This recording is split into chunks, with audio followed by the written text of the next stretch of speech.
الذين هم أهل الفضل والعدالة.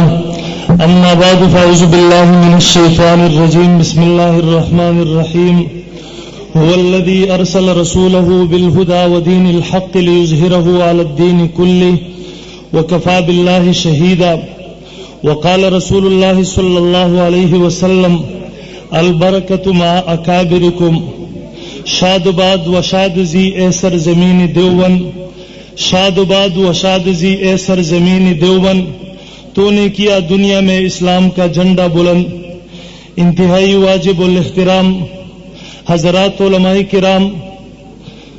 طلباء عظام او د مسلک اهل سنت والجماعت سره تعلق لرونکو د شهرا علم هم سفر او هم عقیده ملګرو، یقینا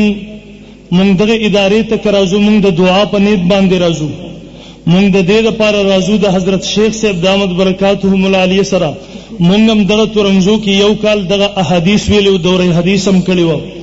یقینا دلته راتګ د هغوی په مخ کې بیان جرأت کول محترمو زه ګستاخي ګڼم، خو ها محترمو د الامر فوق الادب په بنیاد باندې سو خبرې ذکر کوم. محترمو نن که دغه ګلشن آباد دی، نن که دغه ادارې آبادې دي، نن که ماو تعینو چې دغه ګلشنونو ګلونه نیولې دي، نن دغه ګلشن کې میوې شوي دي. محترمو د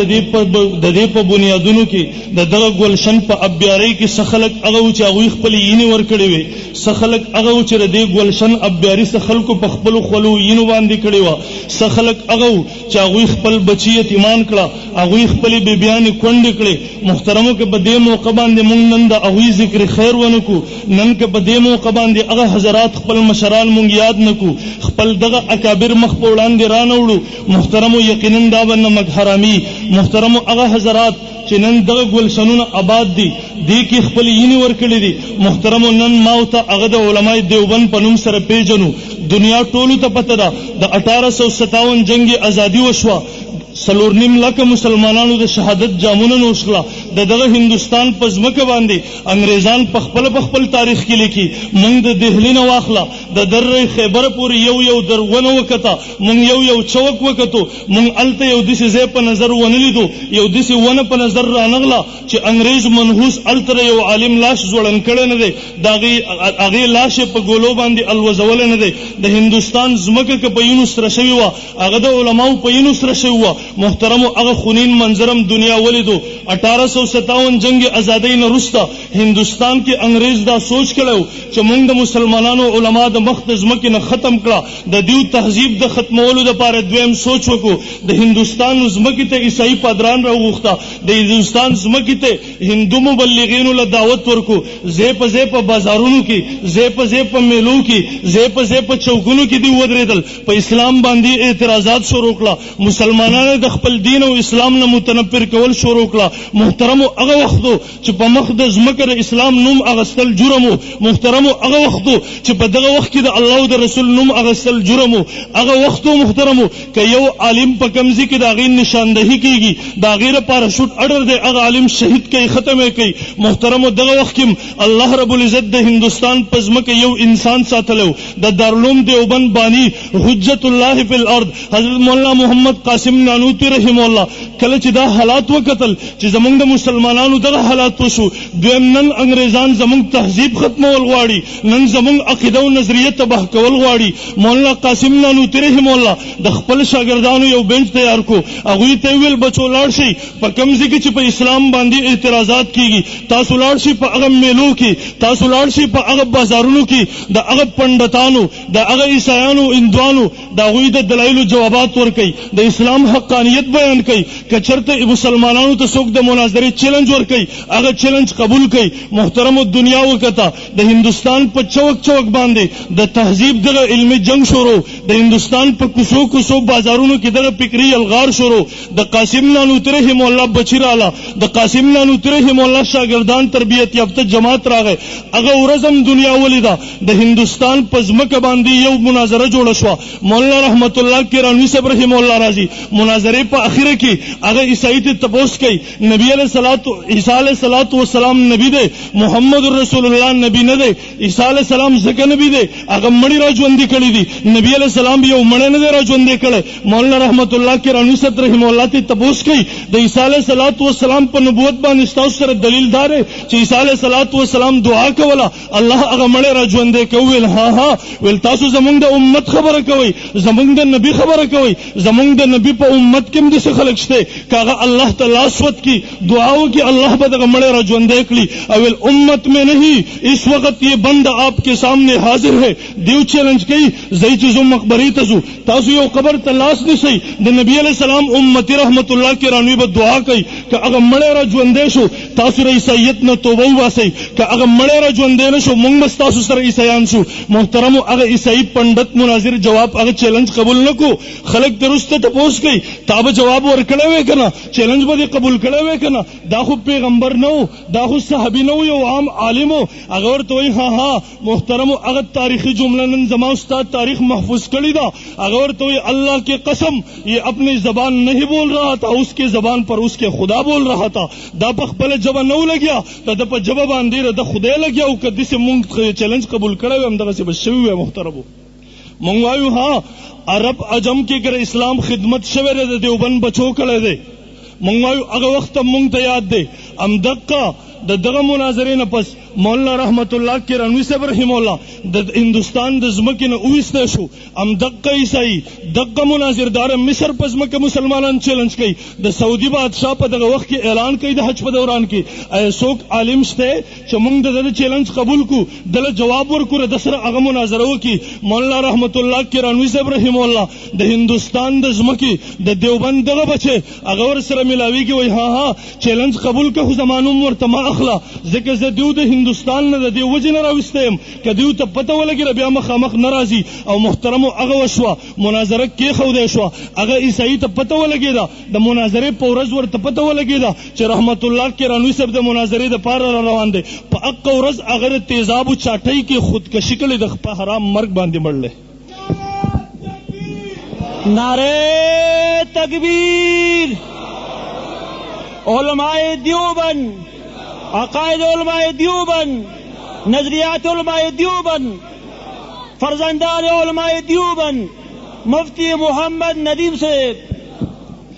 محترمو هغه حالاتو دنیا وکاتا د هندستان پزمکه باندې د تهذیب یو جنگ شروع، د هندستان پزمکه باندې د عقیده او نظریه یو جنگ شروع. یو ځل مولانا قاسم نانوتری رحم الله د حج نه راغې بیمار دی هغه ته پته ولګیدا مولانا قاسم نانوتری رحم الله بیمار دی داغه شاګردان زه په زه مونږ پابندۍ لګولې دي څوک هم د ملک نه وستري. یو مناظره انګریزانو جوړ کړه د مسلمانانو د طرف نه د مولانا قاسم نانوتری رحم الله نوم ورکو. قاسم نانوتری رحم الله پس حضرت شیخ الهند محمود الحسن رحم الله راغه ویل حضرت تاسو خبر نه ویل الته مناظره جوړه شوې ده انګریزانو تاسو نوم د نمائندګۍ د پاره ورکړل دی. مولانا قاسم نانوتری رحم الله بیمار دی او محترمو د آیات ساتي دا د هر باطل طریقه کار دی. د چې کله سټیج خالی وویني د چې کله میدان خالی وویني د به بیا سټیجونه ولګي د به بیا د مناظرې چیلنجونه ورکي. خو ها محترمو نن په دنیا کې هغه خلک چې د دیوبند د فکر خلاف چغي وهلې د دیوبند په عقیدون نظریو چیلنج بازی کوله نن الحمدلله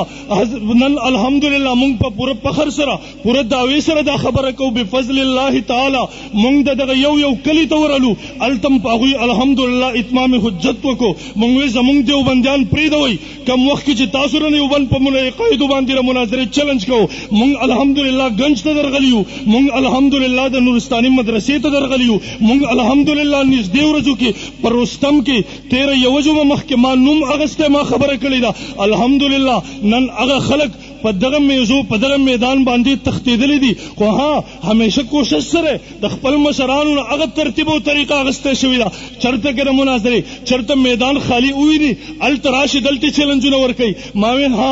مولانا قاسم نانوتری رحم الله ورله جواب ور کوي هغه بیمار دی وای لاړ سټیج باندې ودرېګا مایک باندې دومره وایا چې قاسم نانوتری روان دی. قاسم نانوتری رحم الله را ورسېدو انګریزانو ته پته ولګیدا چې زمونږ خو خیال دا و د بیمار دی نشي حاضر دی د خو دلته حاضر شو. مولانا رحمت الله کې مولانا قاسم نانوتری رحم الله ته منت شروع شو حضرت تاسو راشي خپل دلایل مخکې وای تاسو مشران دي مولانا قاسم نانوتي رحم الله ورله جواب ورکول نه زب خپل دلایل رسته پیش کوم زب خپل بیان رسته کوم ځکه ما د هغه نبی کلمه ویلې چې هغه اخري نبی دی دیو بیا ملت شروع کو مولانا رحمت قاسم نانوتي رحم الله جواب ورکو ویل ټیک د تاسو به ومنم س بیان به اول وکم س بیان به رسته وکم ځکه ما د هغه نبی کلمه ویلې ده هغه اولینم دی اخرینم دی محترم دنیا هغه منظر ولیدو دنیا هغه واقعه ولیدا دنیا هغه مناظره ولیدا نن زما استاد تاریخ کې محفوظ ده مولانا رحمت الله کیرانوی صاحب رحم الله مایک لراغه به او فرمایل ویل ای شایانو ما خو تاسو له یو مقدر کول غوښتل چې تاسو مراشي مایک ته سوای زکه کله محمد رسول الله امتی کله مایک لراشي دا غین رسته تاسو ته دې خبره جرأت ملاو نشي چې تاسو راغې نه پس دلایل پیش کړئ یا تاسو راغې نه پس خبره وکړئ ځکه کم دلایل چې تاسو رسته پیش کوئ د محمد رسول الله صلی الله علیه وسلم امتی قاسم نانوتي بر مخکره هغه ختم کړي بیا هغه وشو قاسم نانوتي رحم الله 3 غنټه د اسلام په حقانیت دلایل پیش کړي اخیره کې هغه عیسائی مناظر جواب ته نه نسیدو اخیره کې یو جمله ویلا لوگو آج قاسم نہیں بول رہا تھا قاسم کی زبان پر الہام کا فرشتہ بول رہا تھا نن قاسم نانوتي نو لګیا د قاسم نانوتي په جواب باندې د الهام فرشتہ لګیا و خبرې کولې یو هندو پسې پاسېرو ویلا کاش تب مسلمانانو کې کته په مونږ هندوانو مسلمانانو ستا قدر ونکو تک په مسلمانانو کې مونږ هندوانو کې مونږ هندوانو بر دهلی په چوک چوک باندې ستا بت جوړ کړو مونږ به دهلی په چوک چوک ستا بت ته جن سجده کولې مولانا قاسم نانوتي رحم الله ورته فرمایل ویل پتا شو کې الله قاسم پیدا کینا د مستنبی علیہ السلام د ختم نبوت په صدقه کې د مسلمان په کوسه کوسه کې الله قاسم نانوتي پیدا کړل دی مسلمان بر کم کم قاسم بت جوړي هغه ته سجده لګي بهر المحترم دا وصیه موضوع ده ټیم نشته زاغي باندې خبره نه کومه ها مختصر الفاظو کې دومره کم جنگ د تهذیب شروع شو قاسم نانوتي رحم الله د مدرسې بنیاد کې خودو وی فرمایل زمونږ یو مقصد د 1857 د جنگ ازادۍ د مسلمان د انتقام او بدله اغستل دي او نن محترم هغه مرحله کې مونږ کامیاب شو الحمدلله دویم اعلان کړو ول دلته دیو یو عزم کړی دی هندستان ته راغلي زمونږ تهذیب ختمول غواړي مولانا قاسم نانوتي رحم الله په هغه بنیاد د دینی مدارسو بنیاد کې خودو ول هدا مسلمان د عقیدې نظریه تحفظ د مسلمان د عقیدې نظریه د تهذیب په دغه جنگ کې چې موږ د دې زینا دغه په تور د چونې استعمال کو د مسلمان د عقیدې نظریه تحفظ وکړو او نن محترم دا خبره موږ په پوره جرأت سره کو نن الحمدلله د قاسم نانوتي بچو هغه جنگ وګټو انګريز منحوس وبېلو محترم تاسو وکتل د هندستان د ځمکې نه د برتانیې انګريز شکست وخړو د دیوبند دغه بچو وهله الحمدلله هغه بسترې ګورت لسات سمندر پار وتختیدو دویمه مرحله زموږ د جنگ شروع روس کمیونستان رااله د افغانستان په ځمکه باندې هغوی شکست وخړو واپس لاړه زمونږ د جنگ درېمه مرحله نن په پوره دنیا کې الحمدلله شروع ده مونږ په پوره فخر سره وایو 52 ملکونه راغلي دي د قاسم نانوتي رحم الله د دیوبند هغه پرزندان هغه روحاني بچي نن د بېسرو ساماني حالاتو کې هغه 52 ملکونه په شکست مجبوره کړي دي نن هغوی په تېښته مجبوره کړي دي او ها دویمه مرحله زمونږ د دیني مدارسو نن که کوڅه په کوڅه مدرسه ښکاري نن که دغه چمن کې دغه ګلونه شوي دي دا د قاسم نانوتي رحم الله د جنگ هغه حصه ده دا د قاسم نانوتي رحم الله د هغې د فکر او د سوچ هغه نتیجه ده نن قدم به قدم کوڅې دا د قاسم نانوتي رحم الله بچې لګیا دي الحمدلله هغه جنگ کوي او ها محترمو نن موږ دومره ووایو په مختصر الفاظو کې ووایو نن د دین تمامې شعبې په کمزې کې د اسلام جنډه چوته کړې ده الحمدلله د دیوبند بچو چوته کړې ده دا که تصوف په میدان کې ده دا که جهاد په میدان کې ده دا که تدریس په میدان کې ده دا که په هر میدان کې ده الحمدلله د دیوبند بچو چوته کړې ده بهرحال محترمو زه خبره نه اوږدوم دومره ویم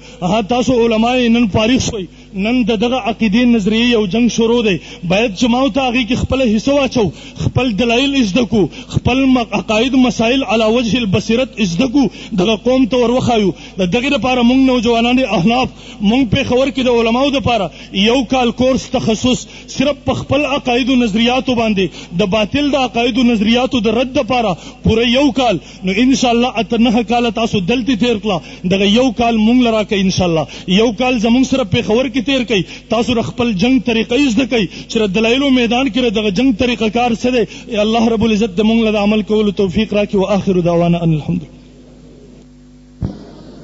أما بعد فأعوذ بالله من الشيطان الرجيم بسم الله الرحمن الرحيم